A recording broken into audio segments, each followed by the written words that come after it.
இன்றைய வேதவசனம் எபிரேயர் 12:5.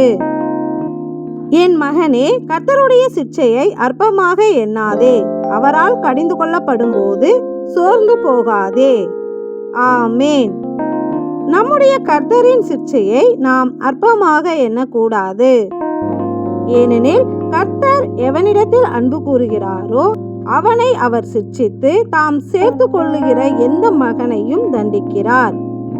அன்றியும் நீங்கள் சிட்சையை சகிக்கிறவர்களாயிருந்தால் தேவன் உங்களை புத்திரராக எண்ணி நடத்துகிறார்.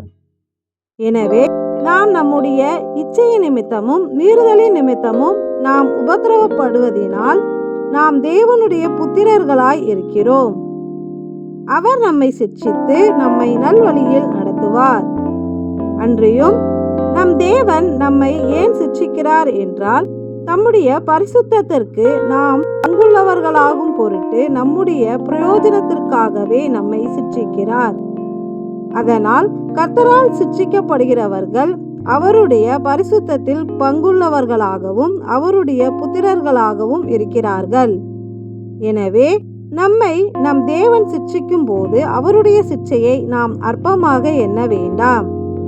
எங்களை உம்முடைய புத்திரர்களாகவும் உம்முடைய பரிசுத்தத்தின் பங்குதாரர்களாகவும் எங்களை மாற்ற எங்களை சிட்சித்து நல்வழியில் நடத்தும் எங்கள் நல்ல தேவனே, உமக்கு நன்றி செலுத்துகிறோம். நன்றி.